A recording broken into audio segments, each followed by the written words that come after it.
Pengingkaran terhadap hal tersebut merupakan kekufuran yang sangat berat kepada Allah, Tuhan semesta alam, sekaligus sebagai pengingkaran terhadap apa yang telah disepakati oleh para rasul, dari Adam sampai Muhammad.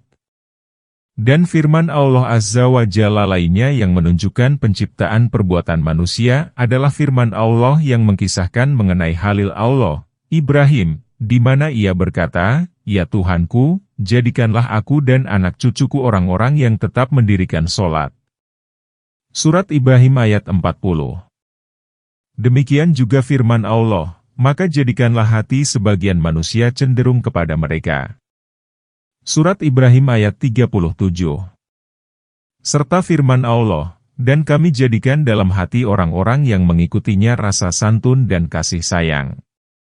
Dan mereka mengada-adakan rahbaniyah, tidak beristri atau tidak bersuami dan mengurung diri dalam biara.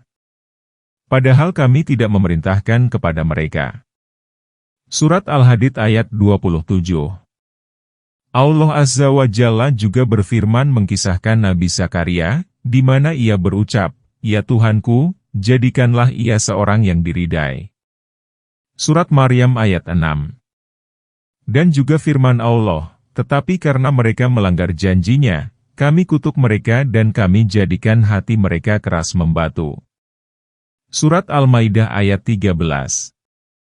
Selain itu, dia juga berfirman, "Kami telah meletakkan tutup di atas hati mereka, sehingga mereka tidak memahaminya dan kami letakkan sumbatan di telinganya." Surat Al-An'am ayat 25. Tutup dan sumbatan itu adalah kebencian, pengingkaran, dan penolakannya yang karenanya mereka tidak dapat mendengar dan berpikir. Tekanannya yang diberikan adalah bahwa tidak dapat berfungsinya telinga dan hati itu disebabkan karena adanya penutup dan sumbatan. Bagaimanapun, pengingkaran, penolakan, dan kebencian itu merupakan bagian dari perbuatan mereka. Semuanya itu Allah Subhanahu wa Ta'ala yang menjadikannya. Sebagaimana kasih dan sayang serta kecenderungan hati kepada rumahnya juga merupakan perbuatan mereka, sedangkan Allah yang menjadikannya. Dia yang menciptakan zat, sifat, perbuatan, kehendak dan keyakinannya. Semuanya itu Allah yang menjadikannya, meskipun manusia sendiri yang melakukan perbuatan itu dan memilihnya. Jika dikatakan, semuanya itu bertentangan dengan firman Allah Azza wa Jalla, Allah sekali-kali tidak pernah mensyariatkan adanya bahirah, artinya unta betina yang telah beranak 5x dan anak yang kelima itu jantan. Lalu unta betina itu dibelah telinganya, dilepaskan, tidak boleh ditunggangi lagi, serta tidak boleh diambil air susunya, sa'ibah. Artinya adalah unta betina yang dibiarkan pergi kemana saja lantaran suatu nazar. Seperti jika seorang Arab jahiliyah akan melakukan sesuatu atau perjalanan yang berat, maka ia bisa bernazar akan menjadikan untanya saibah bila maksud atau perjalanannya berhasil dan selamat, wasilah. Artinya seekor domba betina melahirkan anak kembar yang terdiri dari jantan dan betina, maka yang jantan disebut wasilah, tidak disembelih dan diserahkan kepada berhala, dan ha'am adalah unta jantan yang tidak boleh diganggu-gugat lagi, karena telah dapat membuntingkan unta betina 10 kali. Perlakuan terhadap bahirah, sa'ibah, wasilah, dan ha'am ini adalah kepercayaan Arab jahiliyah. Surat Al-Maidah ayat 103. Maka dapat dikatakan pula bahwa bahirah maupun sa'ibah tersebut merupakan hasil ciptaan manusia sendiri. Melalui firman Allah itu Allah Subhanahu wa Ta'ala memberitahu bahwa hal itu bukan merupakan hasil ciptaan Allah. Dengan demikian tidak ada pertentangan antara nas-nas Al-Quran. Al-Ja'al menjadikan di sini bersifat syar'i amri, hukum dan perintah, dan bukan kaunika dari takdir. Di dalam Al-Quran, Al-Ja'al menjadikan terbagi menjadi dua macam, syar'i amri, hukum dan perintah, dan kaunika dari takdir, sebagaimana yang akan diuraikan pada pembahasan berikutnya.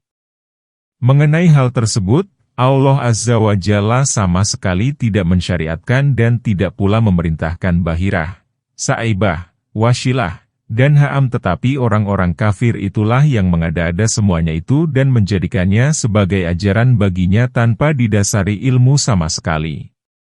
Dalil lain yang menunjukkan bahwa Allah yang menciptakan perbuatan manusia adalah firman Allah, agar dia menjadikan apa yang dimasukkan oleh syaitan itu sebagai cobaan bagi orang-orang yang di dalam hatinya ada penyakit dan yang kasar hatinya. Surat Al-Hajj ayat 53. Melalui firman Allah itu Allah Azza wa Jalla memberitahukan bahwa cobaan yang dimasukkan syaitan ke dalam hatinya itu merupakan perbuatan Allah. Dan hal itu merupakan jalun kaunika dari takdir. Hal yang senada dengan hal itu adalah sabda Rasulullah yang diriwayatkan Imam Ahmad dan Ibnu Hibban. Beliau bersabda, "Ya Allah, jadikanlah aku hamba yang senantiasa bersyukur kepadamu, selalu ingat kepadamu, takut kepadamu, tunduk patuh kepadamu, dan senantiasa khusyuk menghadapmu."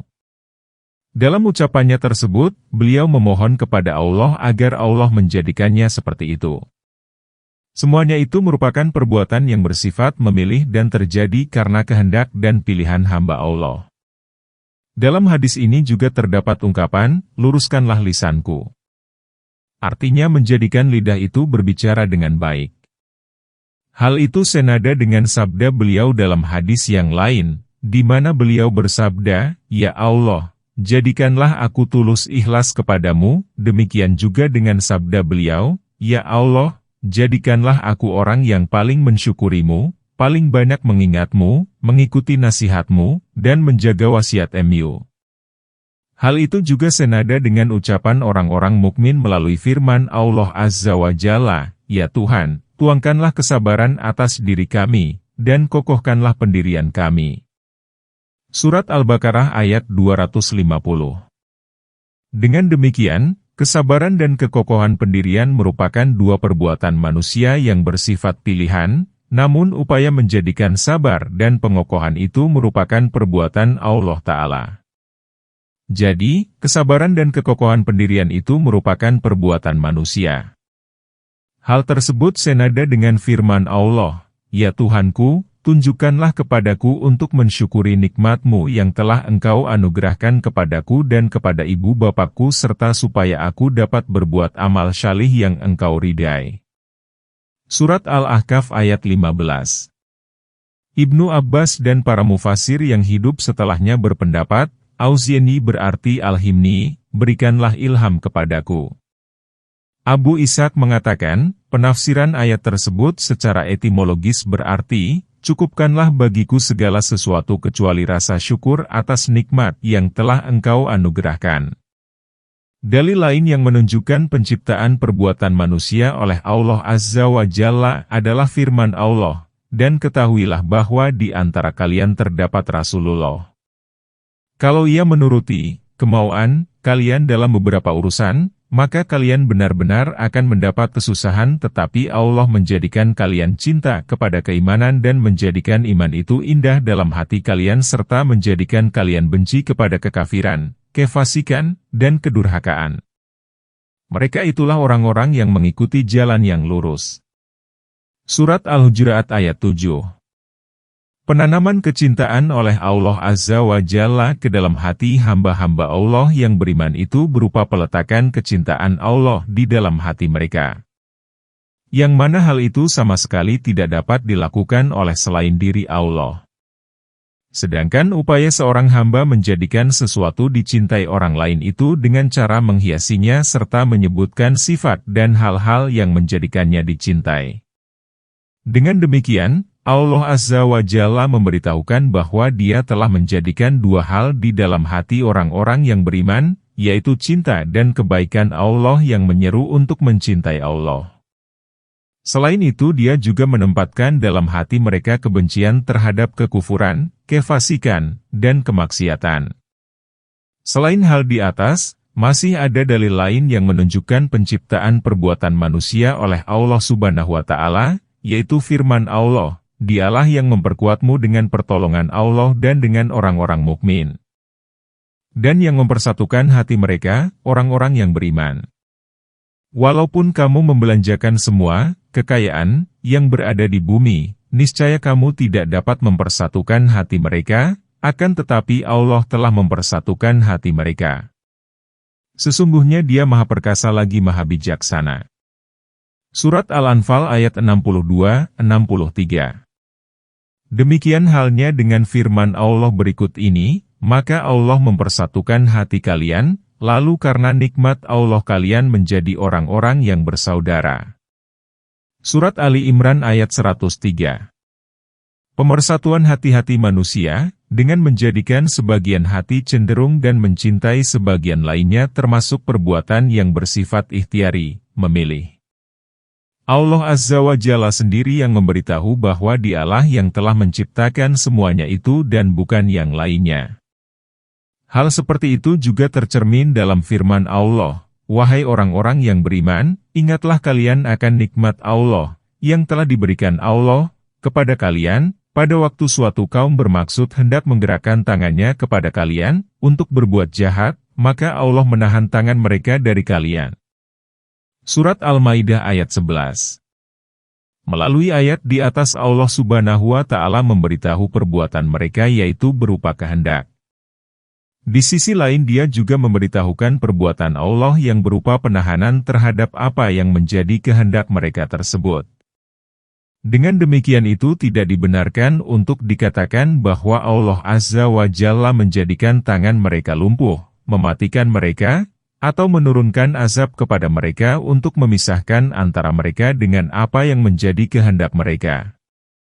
Karena Allah menahan kemampuan dan kehendak mereka itu dengan tidak merusak indera mereka atau alat-alat untuk bergerak. Tetapi menurut paham Qadariyah, adalah faham yang mengakui tidak adanya takdir. Hal semacam itu merupakan sesuatu yang mustahil, tetapi mereka sendirilah yang menahan gerakan tangan mereka itu. Mengenai hal ini, Al-Quran secara jelas dan gamblang telah menyalahkan pendapatnya tersebut. Hal itu juga sama seperti firman Allah Subhanahu wa Ta'ala berikut ini, dan Dialah yang menahan tangan mereka dari membinasakan kalian dan menahan tangan kalian dari membinasakan mereka di tengah kota Mekah sesudah Allah memenangkan kalian atas mereka, dan adalah Allah Maha melihat apa yang kalian kerjakan. Surat Al-Fat ayat 24. Demikian itu merupakan penahanan gerakan tangan dua kubu tanpa mencelakai keduanya, di mana hal itu terjadi akibat adanya pemisahan antara mereka dengan perbuatan itu sendiri. Dalil lain yang menunjukkan penciptaan perbuatan manusia adalah firman Allah, "Dan apa saja nikmat yang ada pada kalian, maka dari Allah datangnya." Surat An-Nahl ayat 53. Iman dan ketaatan merupakan nikmat yang paling besar. Keduanya diperoleh dari Allah Subhanahu wa Ta'ala melalui pemberitahuan, bimbingan, pengilhaman, kehendak, dan penciptaan. Tidak benar jika dikatakan bahwa nikmat tersebut hanya merupakan penjelasan belaka. Pendapat terakhir ini dilontarkan oleh orang-orang kafir dan para pelaku kemaksiatan. Di mana menurut mereka, nikmat yang diberikan Allah kepada makhluk yang paling kafir kepada Allah adalah sama dengan nikmat yang diberikan kepada orang-orang yang senantiasa beriman, taat, dan berbuat kebaikan. Dengan demikian, nikmat penjelasan dan nikmat bimbingan menurut paham Qadariyah adalah bergabung menjadi satu. Selain itu, paham ini juga menganggap bahwa Allah Azza wa Jalla tidak ikut campur dalam perolehan nikmat hamba-hamba Allah. Nikmat-nikmat itu tidak tergantung pada kehendak, penciptaan, dan perbuatan Allah. Mereka juga beranggapan bahwa Allah tidak punya andil dalam pemberian pahala kepada umat manusia, bahkan mereka berpendapat bahwa pahala itu memang sudah menjadi haknya. Pendapat mereka itu didasarkan pada firman Allah Tabaraka wa Ta'ala, bagi mereka pahala yang tiada putus-putusnya. Surat Al-Insyikah ayat 25. Paham ini mengatakan, artinya, pahala itu tidak akan pernah terputus dari mereka, karena memang sudah menjadi pahala dan balasan atas perbuatan mereka. Mereka juga menganalogikan antara pemberian nikmat oleh Allah dengan pemberian oleh manusia. Pada hakikatnya kekuasaan memberi nikmat itu hanya berada di tangan Allah saja, karena Dialah Maha Pemberi. Seluruh penduduk langit dan bumi senantiasa memperoleh nikmat dan karunia-Nya. Berkenaan dengan hal tersebut, Allah Azza wa Jalla berfirman, mereka merasa telah memberi nikmat kepadamu dengan keislaman mereka. Katakanlah, janganlah kalian merasa telah memberi nikmat kepadaku dengan keislamanmu. Sebenarnya Allah dialah yang melimpahkan nikmat kepadamu dengan menunjukkan kalian kepada keimanan jika kalian adalah orang-orang yang benar. Surat Al-Hujurat ayat 17. Kepada Musa, Allah Subhanahu wa Ta'ala berfirman, dan sesungguhnya kami telah memberi nikmat kepadamu pada kali yang lain. Surat Taha ayat 37. Dia juga berfirman, dan sesungguhnya kami telah melimpahkan nikmat kepada Musa dan Harun. Surat Al-Syafaat ayat 114. Selain itu, dia juga berfirman, dan kami hendak memberi nikmat kepada orang-orang yang tertindas di bumi, Mesir, itu dan hendak menjadikan mereka pemimpin dan menjadikan mereka orang-orang yang mewarisi bumi. Surat Al-Qasas ayat 5. Ketika Nabi berkata kepada kaum Ansyar, bukankah aku menemukan kalian dalam keadaan sesat lalu Allah memberikan petunjuk kepada kalian melalui diriku? Kalian hidup kesusahan, lalu Allah menjadikan kalian serba kecukupan melalui diriku. Maka mereka pun berujar, Allah dan Rasul-Nya Maha Pemberi Nikmat. Kemudian Rasulullah berkata kepada kaumnya, kami ini tidak lain hanyalah manusia seperti kalian, akan tetapi Allah memberi nikmat kepada siapa saja yang Dia kehendaki di antara hamba-hamba Allah. Surat Ibrahim ayat 11. Demikianlah Allah Subhanahu wa Ta'ala telah melimpahkan kebaikan, karunia, dan rahmat Allah. Para penghuni surga tidak akan merasakan hidup enak dan bahagia di surga kecuali karena nikmat yang diberikan Allah kepada mereka. Oleh karena itu, para penghuni surga itu saling bertanya satu dengan yang lainnya. Mereka berkata, sesungguhnya kami dahulu, sewaktu berada di tengah-tengah keluarga kami merasa takut, akan diazab. Maka Allah memberikan nikmat kepada kami dan memelihara kami dari azab neraka. Surat At-Tur ayat 26-27. Dengan demikian itu, mereka memberitahukan bahwa mereka telah diselamatkan dari azab neraka melalui pemberian nikmat kepada mereka. Rasulullah pernah berujar, tidaklah salah seorang di antara kalian akan masuk surga dengan amalnya. Para sahabat bertanya, tidak juga engkau, ya Rasulullah? Beliau menjawab, ya, tidak juga aku kecuali jika Allah melimpahkan rahmat dan karunia-Nya kepadaku. Selain itu Rasulullah juga bersabda, sesungguhnya jika mau mengazab penghuni langit dan bumi Allah ini, niscaya Allah akan mengazab mereka, dan demikian itu Allah tidak berbuat zalim kepada mereka. Dan jika Allah hendak memberi rahmat kepada mereka, maka rahmat Allah itu lebih baik dari amal perbuatan mereka. Paham Qadariyah berpendapat, umat manusia itu masuk surga berdasarkan amal perbuatan mereka. Yang demikian itu agar nikmat yang mereka peroleh tidak bercampur baur dengan kehendak Allah, tetapi nikmat itu merupakan ganti dari amal perbuatan mereka itu. Paham Qadariyah ini telah menolak semua yang dibawa oleh para nabi dan rasul utusan Allah. Seandainya umat manusia ini sepenuhnya taat kepada Allah Azza wa Jalla, bahkan sampai setiap hembusan nafasnya pun berwujud ketaatan, maka dengan demikian itu mereka pasti akan mendapatkan nikmat dan karunia Allah. Di sisi lain, Allah juga tidak akan pernah tinggal diam melihat hamba Allah berbuat seperti itu.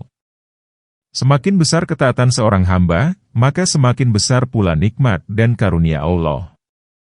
Dia adalah Tuhan yang Maha Pemberi nikmat dan karunia. Barang siapa mengingkari nikmat dan karunia Allah, berarti ia telah mengingkari kebaikan Allah. Sedang mengenai firman Allah, bagi mereka pahala yang tiada putus-putusnya. Surat Al-Insyiqaq ayat 25. Tidak ada seorang ulama pun yang berbeda pendapat bahwa maknanya adalah tiada putus-putusnya. Dalil lain yang menunjukkan bahwa Allah Subhanahu wa Ta'ala yang menciptakan perbuatan manusia adalah firman Allah berikut ini, maka kami timbulkan di antara mereka permusuhan dan kebencian sampai hari kiamat. Surat Al-Maidah ayat 14. Dia juga berfirman, dan telah kami tanamkan permusuhan dan kebencian di antara mereka sampai hari kiamat. Surat Al-Maidah ayat 64. Penimbulan dan penanaman itu mutlak merupakan perbuatan Allah Subhanahu wa Ta'ala. Sedangkan permusuhan, kebencian dan pengaruh keduanya merupakan perbuatan manusia itu sendiri. Akar pokok kesesatan paham Qadariyah dan Jabariyah itu berpangkal pada tidak adanya pemisahan antara perbuatan Allah Subhanahu wa Ta'ala dengan perbuatan manusia. Di mana paham Jabariyah menjadikan permusuhan dan kebencian mutlak sebagai perbuatan Allah dan bukan perbuatan pelakunya, orang yang bermusuhan dan membenci. Sedangkan paham Qadariyah menjadikan permusuhan dan kebencian itu mutlak sebagai perbuatan manusia, yang di dalamnya tidak ada campur tangan Allah, kekuasaan, dan kehendak Allah. Dan orang-orang yang berjalan di atas jalan kebenaran menjadikan keduanya sebagai perbuatan manusia yang merupakan pengaruh dari perbuatan Allah, kekuasaan, dan kehendak Allah. Sebagaimana yang difirmankan Allah, Dialah Tuhan yang menjadikan kalian dapat berjalan di daratan dan berlayar di lautan, Surat Yunus ayat 22. Menjadikan dapat berjalan, itu merupakan perbuatan Allah Azza wa Jalla, sedangkan perjalanan itu sendiri merupakan perbuatan manusia. Demikian halnya dengan pemberian petunjuk dan kesesatan, keduanya merupakan perbuatan Allah Jalla wa Jalla. Sedangkan petunjuk dan kesesatan itu sendiri merupakan pengaruh dari perbuatan Allah, yang merupakan perbuatan manusia. Dia yang memberi petunjuk dan manusia adalah yang mendapatkan petunjuk. Dia yang menyesatkan sedang manusia yang tersesat. Perbuatan Allah merupakan hakikat tersendiri sedangkan perbuatan manusia merupakan hakikat yang lain lagi. Ada juga dalil lain yang menunjukkan bahwa perbuatan manusia itu merupakan hasil dari ciptaan Allah Azza wa Jalla, yaitu firman Allah yang menceritakan mengenai kekasih Allah, Ibrahim, di mana ia berucap, "Ya Tuhanku, jadikanlah negeri ini, Mekah, negeri yang aman dan jauhkanlah aku beserta anak cucuku dari menyembah berhala-berhala." Surat Ibrahim ayat 35. Di sini terdapat dua hal: pertama penjauhan dari penyembahan berhala dan kedua upaya menghindarinya.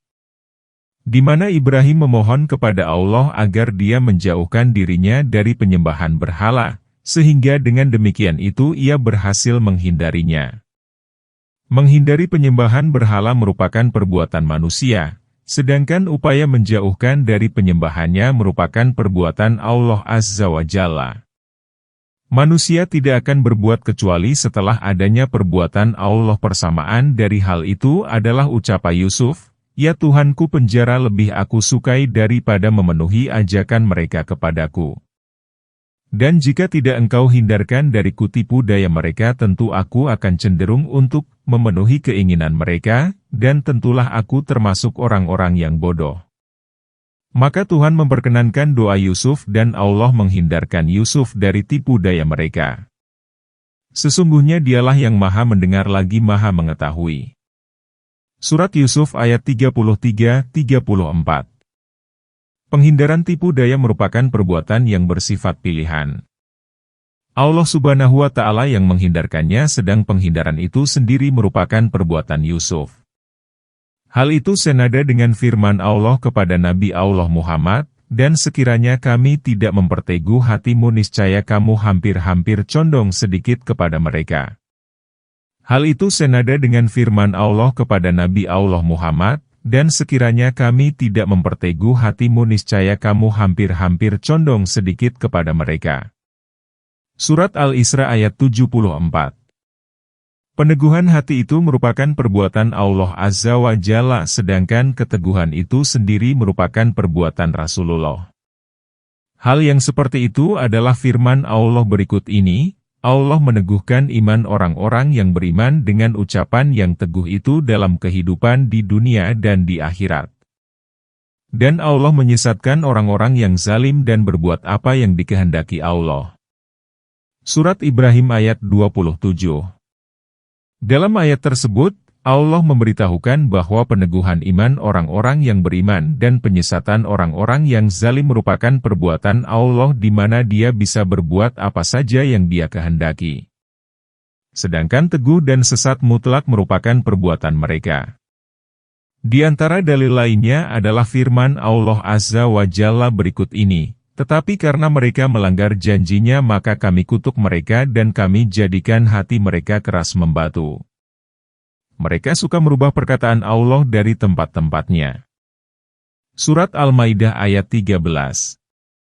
Dalil lain yang menunjukkan bahwa Allah yang menciptakan perbuatan manusia adalah firman Allah, maka kami keluarkan Fir'aun dan kaumnya dari taman-taman dan mata air, dan dari perbendaharaan dan kedudukan yang mulia. Surat Asy-Syu'ara ayat 57-58. Mereka keluar dari taman dan mata air itu berdasarkan pilihan mereka. Melalui ayat tersebut Allah Azza wa Jalla memberitahukan bahwa Dia yang mengeluarkan mereka darinya. Pengeluaran itu merupakan perbuatan Allah yang sebenarnya, sedangkan keluar itu sendiri merupakan perbuatan mereka. Kalau Dia tidak mengeluarkan mereka niscaya mereka tidak akan pernah keluar. Dan hal tersebut berbeda dengan firman Allah Azza wa Jalla berikut ini, dan Allah menumbuhkan kalian dari tanah dengan sebaik-baiknya.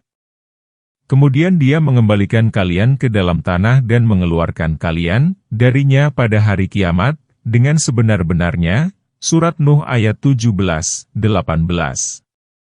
Juga firman Allah, Dialah yang mengeluarkan orang-orang yang kafir di antara ahlul kitab dari kampung-kampung mereka pada saat pengusiran kali yang pertama. Surat Al-Hasyr ayat 2.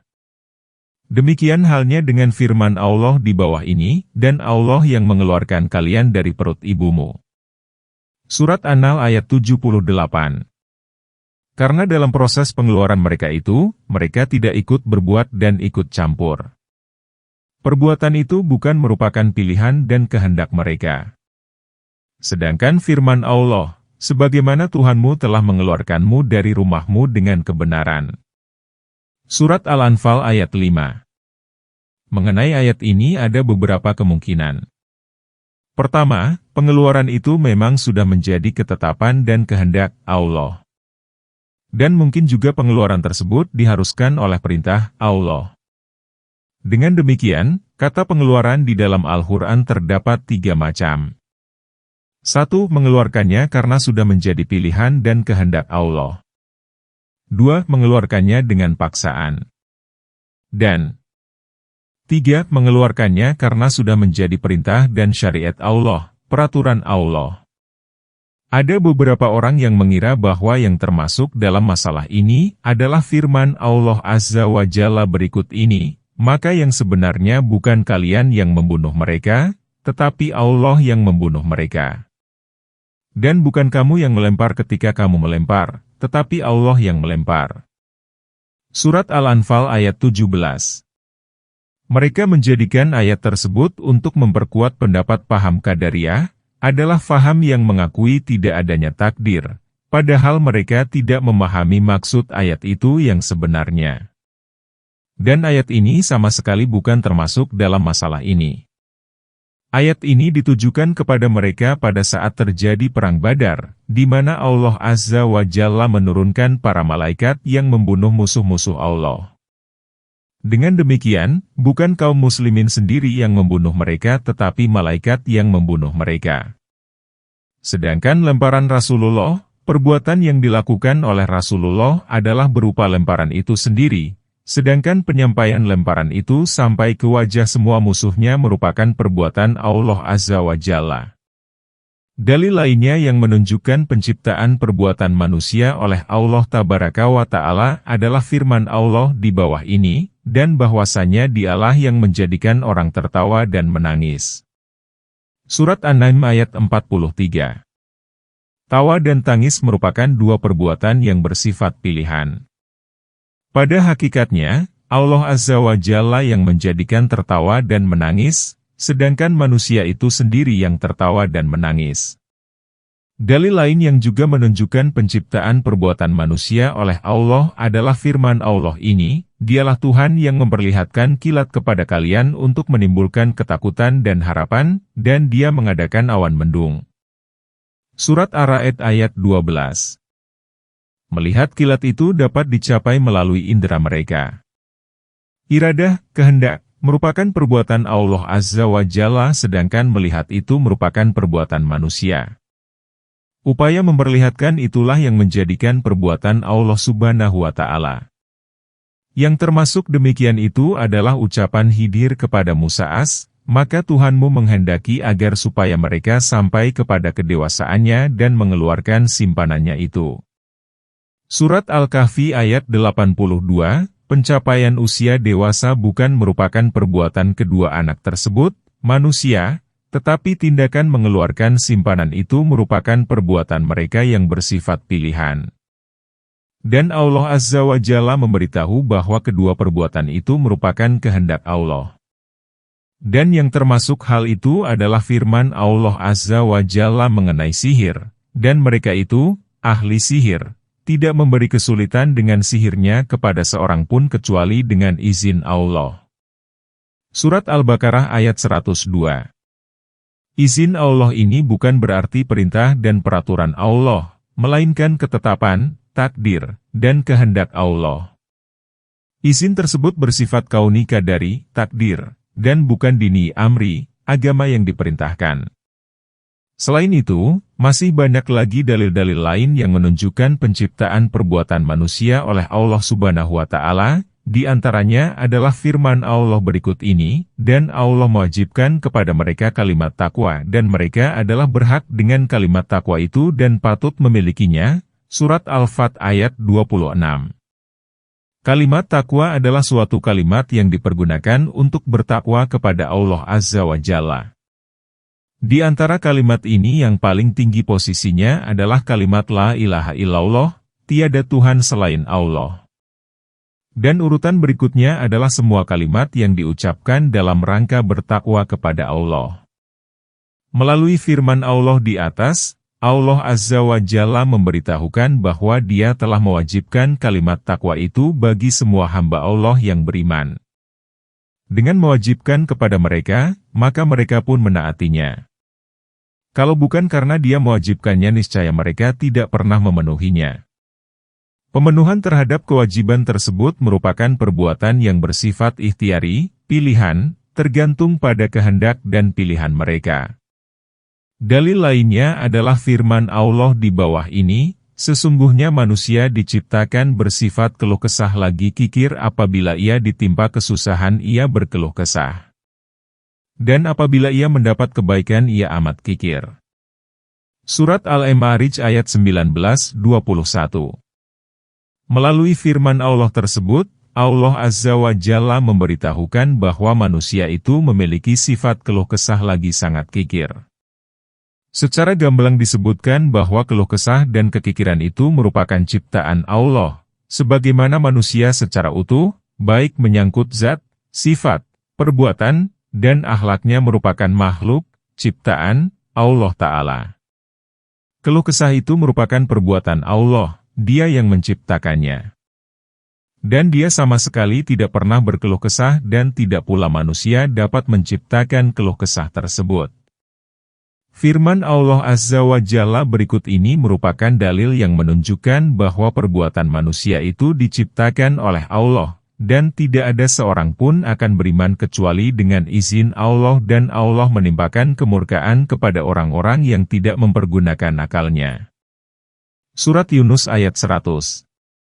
Izin Allah di sini merupakan qadha, sesuatu yang ditetapkan Allah pada makhluknya berupa penciptaan, peniadaan, perubahan, dan qadar Allah dan bukan hanya sekedar perintah dan hukum Allah. Dalam menafsirkan ayat tersebut Ibnu Mubarak dari Sauri mengatakan artinya, tidak ada seorang pun akan beriman kecuali dengan qadha, sesuatu yang ditetapkan Allah pada makhluknya berupa penciptaan, peniadaan, perubahannya. Muhammad bin Jarir mengatakan Allah Azza wa Jalla berfirman kepada nabinya, hai Muhammad, tidak ada seorang pun yang akan mempercayaimu kecuali setelah mendapat izin Allah. Maka janganlah engkau memaksakan dirimu untuk memohon diberikan petunjuk padanya dan menyampaikan ancaman Allah karena petunjuknya berada di tangan Allah. Ayat sebelum dan sesudah ayat ini tidak menunjukkan kecuali pada makna tersebut.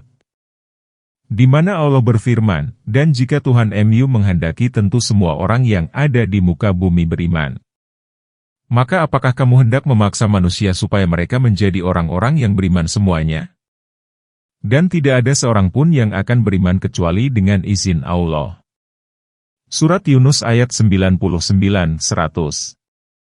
Artinya dakwahmu Muhammad tidak cukup untuk menjadikan mereka beriman sehingga Allah mengizinkan orang yang engkau ajak itu beriman. Setelah itu Allah berfirman, katakanlah, perhatikanlah apa yang ada di langit dan di bumi.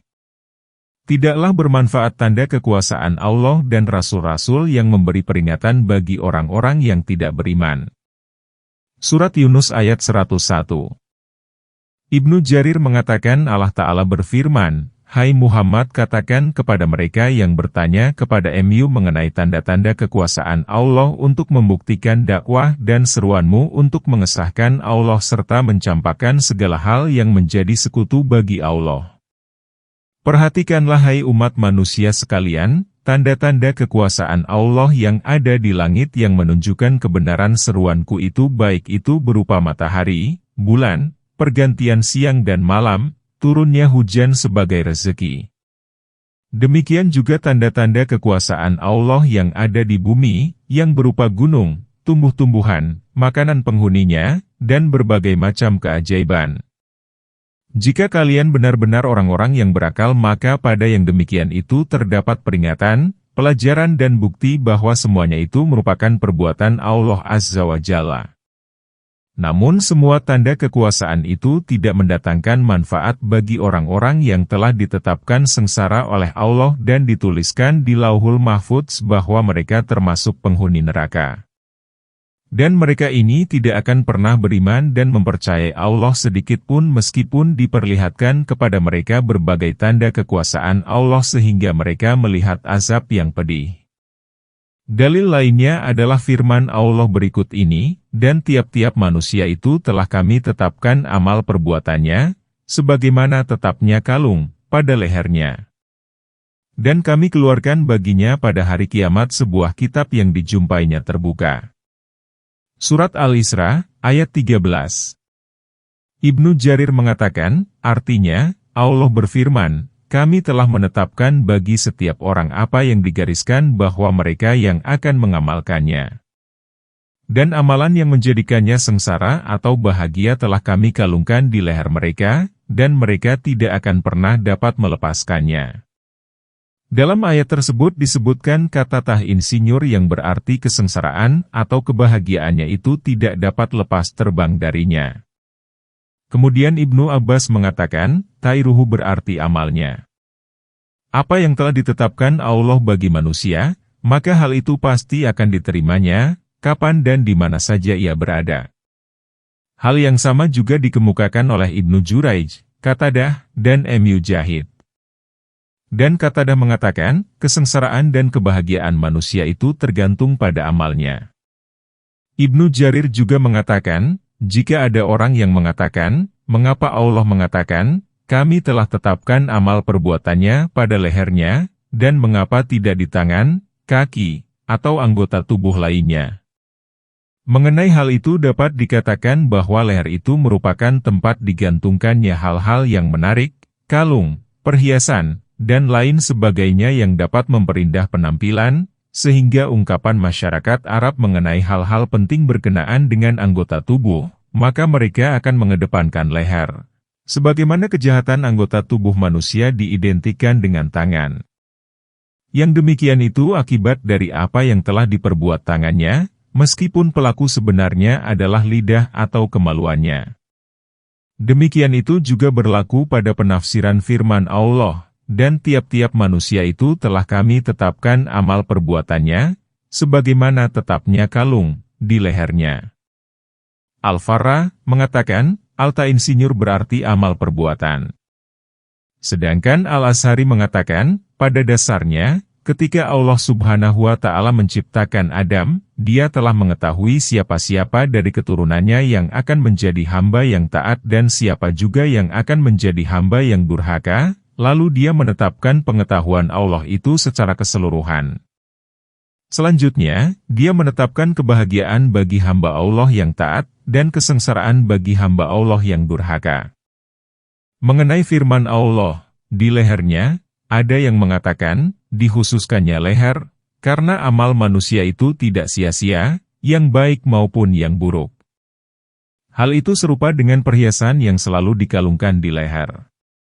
Sedangkan paham Qadariyah berpendapat, dengan tanda dan simbol tersebut, maka malaikat akan mengetahui, siapakah yang akan bahagia dan siapa yang akan sengsara. Dan hal itu bukan dimaksudkan bahwa Allah telah menetapkan amal perbuatan baginya. Paham Ahlus Sunnah mengatakan, demikianlah itulah jalan yang paham Qadariyah tempuh dalam menyelewengkan Al-Quran dari makna yang sebenarnya. Apa yang kalian katakan itu tidak dikenal sama sekali di kalangan ulama salaf.